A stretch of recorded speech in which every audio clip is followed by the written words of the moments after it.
van entrar a sac i foc a la ciutat de Lleida i que van obligar a la població que va quedar, que la guarnició que va quedar, a tancar-se a defensar el complex del castell, el seu, el dipòsit, etc.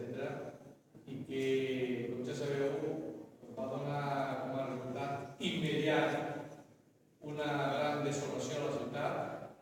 però també, i això és una cosa que no s'ha remarcat mai, la caiguda de Lleida dins de la guerra de successió va ser molt important, perquè a part del triomf moral que va significar per als felipistes guanyar una plaça amb Lleida, també va significar poder-se apropiar de la plana interior que va permetre, poc temps després o un temps després, tenir la capacitat logística i també de l'avituallament del revestiment de les tropes que van acabar guanyant, van acabar impedir que caure la ciutat de Barcelona. Però a part d'això, just després de la caiguda de Lleida, van obrir un flanc per separar el País Valencià de Catalunya. Per tant, en la història global del desenvolupament de la guerra, la caiguda de Lleida té una importància cabdal. Evidentment que els propis lleidatans n'hi una altra, i és que va significar la pèrdua progressiva però inexorable de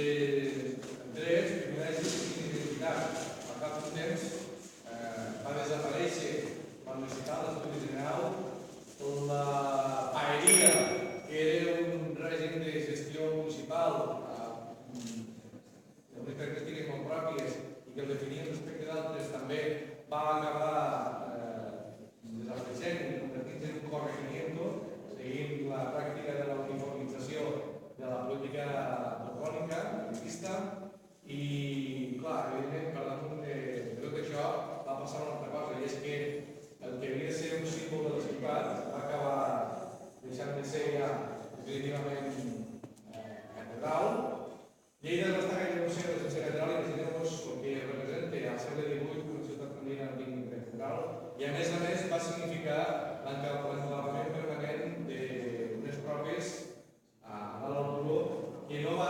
acabar fins que l'any 45, en l'època de Franco del dictador, que va donar continuïtat a la dinastia borbònica en paraules, perdó, a la persona de Joan I, i això és una cosa que no hem d'oblidar. La dinastia borbònica té la continuïtat que li va donar el dictador. Si és que mai ha tingut alguna explicació històrica d'una monarquia a Espanya, a l'estat espanyol, actualment té cap d'explicació, com a mínim de lògica històrica, ja que aquesta democràcia tan formal i que a vegades demostra tan poc real, en realitat està basada en els seus fonaments ja en el llegat del franquisme. A la ciutat de Lleida, per tant, aquest dia ens hem de fer cada any dignes de la memòria dels caiguts, de la memòria dels assassinats, de la memòria dels cremats en aquest magnífic barroc, en aquest magnífic convent barroc. I d'aquí uns mesos jo crec que a les eleccions municipals ho haurem de recordar això, hem de recordar que hem de ser dignes de la memòria de tants lleidatans i tantes lleidatanes, i sobretot hem de ser capaços d'entrar amb força a la paella. Mentrestant, però, tenim una cita històrica imminent, i permeteu-me que tingui la il·lusió de que les matemàtiques i la història entenguin, i que apliquem aquest principi de que l'ordre dels factors no té el producte, perquè hauria de ser igual l'11 del 9 del 14 que el 9 de l'11 del 14. Al final, no només els partits polítics, sinó també la pròpia societat civil, entès que estem en un any important i que aquest 11 de setembre ha de ser la prova de foc del que ha de venir després, el 9 de novembre. Sense els dubtes de si ens deixaran o no ens deixaran votar. No hem d'esperar que ens deixin votar. No hem d'esperar que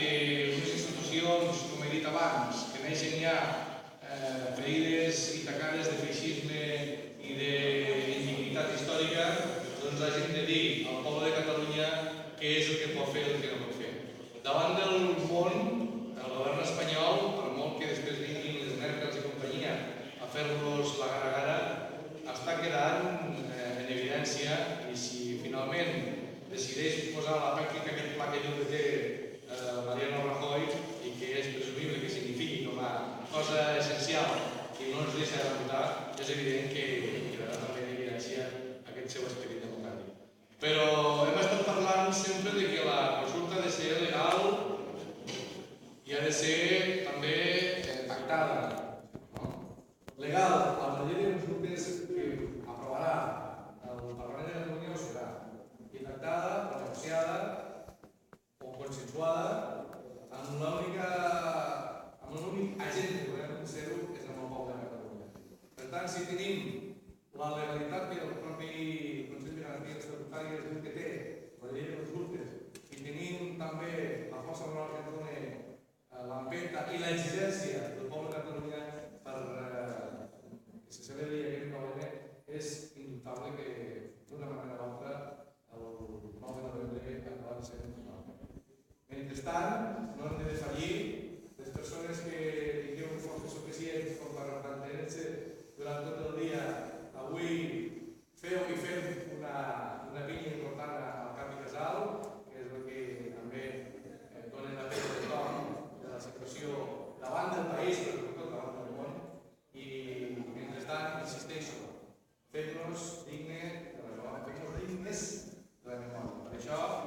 lleidatanes i lleidatans, cridem: Visca Catalunya!